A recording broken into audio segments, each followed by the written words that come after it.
What's up guys, I got a brand new video for you today, and today I've got the A7S III and the Canon R5 in my hands, and we got this dope set, and basically what the plan is to shoot photos and compare these two. And I know a lot of you guys are gonna be like, you're crazy because this is 45 megapixels and this is only 12. But the whole point of this video is to kind of say like, do you really need 45 megapixels? Or does 12 megapixels work for pretty much everything that you're gonna shoot and put online anyway? And then I actually wanna get big prints made and compare them and see if like you can even notice it when you like print something huge, and we can take a look at the details. So yeah, let's see what happens. I'm gonna have to gel it, I think, because I don't think it's gonna be the right color temperature. It's gonna be too white. Let there be light. Oh yeah, bud. Oh man. Back in my day, we made our own blinds. I have an orange gel that can go in it, like a Sunday afternoon. Oh baby. Oh. All right, we're pretty much ready to shoot. I might want to flip that hazer on one last time. We're now currently recording the screen of the A7S III, and it's saying that there's a card not in. Okay.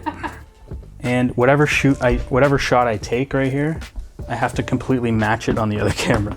So first shot is kind of like maybe straight on with the camera. You can kind of like just tilt your head off a little bit. You're just kind of straight on. That's our first shot. There we go. Same settings, eye detection. And 3, 2, 1, boom. One more, 3, 2, 1, boom. All right. I'm actually liking how muted the oranges are on the Canon. Like that straight out of camera has a nice vibe. This looks a lot warmer.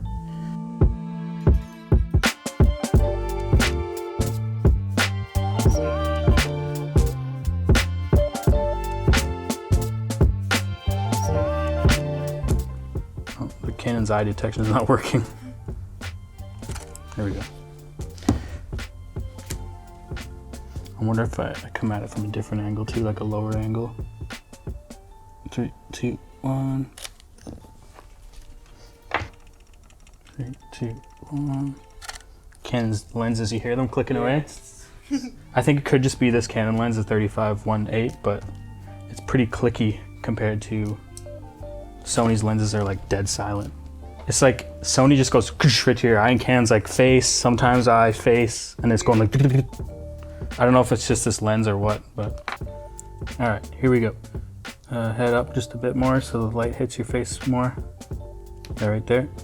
3, 2, 1. Hold that. 2, 1. Okay, I'm gonna switch cameras.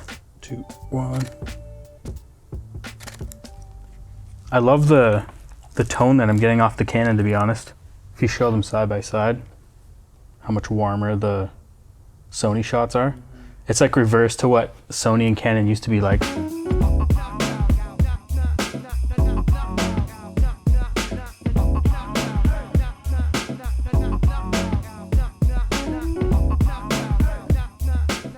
We got flippy screens on both these cameras. So I can like angle it out like this. Okay, ready? Here we go. 3, 2, 1. The flippy screens.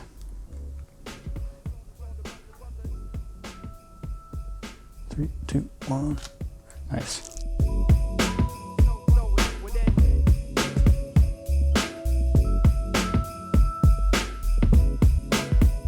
They obviously both have eye detection IAF, as you've seen throughout this video.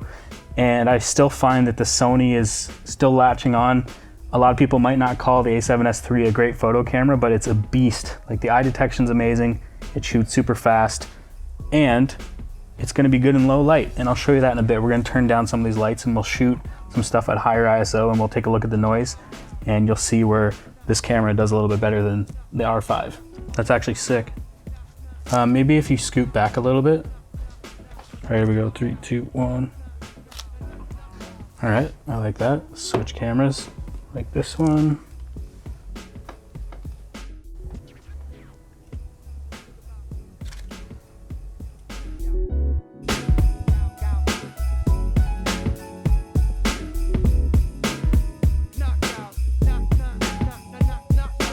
See, this looks like, again, a Sunday afternoon in front of the VCR shelf. Hanging out in front of my grandma's.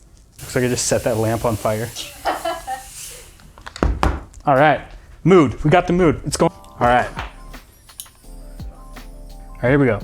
ISO 3200, f3.2, Megan Fox, lighter, engage.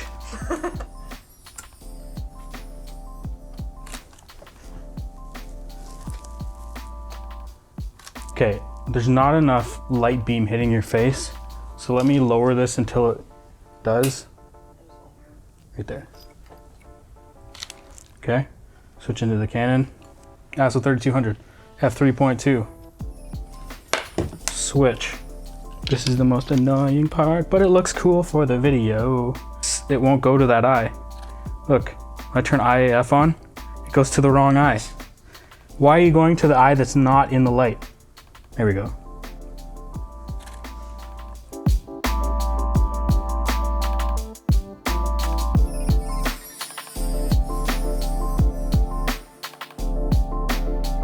It might have to be really close to you, actually. That's fine. It might have to be like, all right.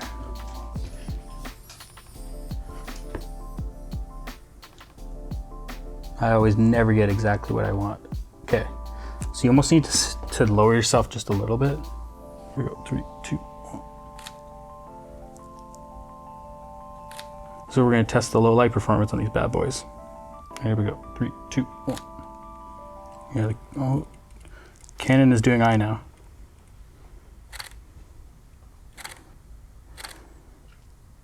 Nice, okay, we're done. Okay, so just jumping into Lightroom really quick. These are the two images I just shot. I shot them at ISO 6400. If you see here, this is the Canon at ISO 6400, and this is the Sony, also at ISO 6400. They are a little underexposed, so I'm going to bump them up a little bit. So I'm going to bump the Sony up to about 40, and the Canon up to about 50. And if I toggle between these two, you can see they're pretty much perfect in exposure now. And Sony has been significantly warmer with the same white balance throughout this entire shoot. If we punch in here on the Canon, you can see there's quite a lot of noise in the image, but there's still tons of detail, and the noise is super fine grain. If you jump over to the Sony, I have to punch in a little more because again, it's only 12 megapixels. But as you can see, there's hardly any noise at all. I mean, there's a little noise, but it's really clean. And obviously the detail isn't quite as sharp as the Canon. And this is the main difference between 12 megapixels and 45 megapixels. Okay, so I didn't speculate a lot on the images during the shoot because I wanted to wait and see what the files look like on the computer. And as I said, I wanted to get huge prints made. And these are huge. And I think that they're a good example of what it's like to print something out huge. And we'll take a look at this and see what we got. But first, I want to tell you about my friends over at Gear Focus. So I personally love using Gear Focus. It's the perfect place to buy and sell used camera gear. If you have an extra camera or lens laying around that you want to sell, Gear Focus is a good place to start to make some extra cash. Or if you're looking for a camera or lens to buy, it might make more sense to find something used versus buying it new. So once you've set up an account with Gear Focus, you can start listing your items. You need to make sure that you take some good quality images of the actual item that you're selling. That way the buyer knows exactly what they're getting. Then fill out the description, category, and price you're looking for to get from your item. And once you're done, your item will be listed. It's that easy. The buyer and seller can message each other to ask more questions about the sale, which is super helpful. I've actually sold a ton of stuff on there now, and it's been great not really having to deal with the hassle of selling stuff in person. I currently just put up some flashes and some photo lighting gear, so make sure to check that out if that's something you're interested in. It's also awesome to know that there is a place like this to sell camera gear and to do it safely. Gear Focus handles all the transaction and money side of things so that you know you're safe compared to selling your gear in person or through Craigslist or Facebook Marketplace, especially now since we shouldn't be meeting up in person now anyway. Gear Focus only takes a small 3.5% transaction fee per sale, which is way better than eBay's insanely high fees. So make sure to check out my shop at gearfocus.com. Link is in the description. So this video wasn't to say that the A7S III is just as good as the R5 for photo work. I was just curious to see what it would look like to do this test side by side and see how either stacks up. Obviously the R5 is the more professional photo camera, and if you're shooting huge client jobs and you need that resolution, it doesn't make sense to use A7S III. You know, it's only a 12 megapixel sensor, and that was designed for low light performance, and that's its priority, which is why it's only 12 megapixels, larger pixels, photo sights on a full frame sensor. That said, I've shot with the A7S III on a bunch of less important photo shoots outside of this video, and it's been awesome to shoot with. Fast, crazy autofocus, unlimited buffer. It's got great color science. It just lacks a ton of detail when you zoom in to do photo retouching like you could on the R5. With all that said, if you're only shooting content for web or Instagram, you can basically use either camera. You're not going to really be able to tell much of a difference between these two cameras on its final output on something small. The color is subjective, and I think that they're both great in their own way. Even with huge prints blowing up, you can hardly tell much of a difference. I know you're going to think I'm crazy for saying that, but I did the test. The only way you can really tell much of a difference in details if you're like an inch away and you're side by side with the image. I was actually surprised. I kind of assumed that there would be a much more noticeable difference, and there really isn't. I can confidently say that you pretty much can't go wrong with either camera. You just need to know what you're going to be doing with them, because I was surprised what you could get away with just shooting 12 megapixels. Thanks for watching this video, guys. You saw the comparison between the two cameras. You saw the prints. You've been able to kind of make your own judgment on which camera works best for you. Thanks to Kira for modeling. Thanks to Milos for shooting some behind the scenes. And yeah, that's all I got for you. If you like this video, give it a thumbs up. If you dislike this video, give it a thumbs down twice. Don't forget to hit that notification bell. See you guys in the next one. I don't know what I'm saying. It's got this new lens. It goes to f32. Everything's in focus all the time. Shallow depth of field, not on my lens. One is more suited for video. Well, I mean, I guess they're both suited for video. That's so bright. I just looked into it. My retinas are now gone. Ooh. Jesus, Mr. I'm careful with everything. Down. Here we go. Ashtray in my butt. Fine.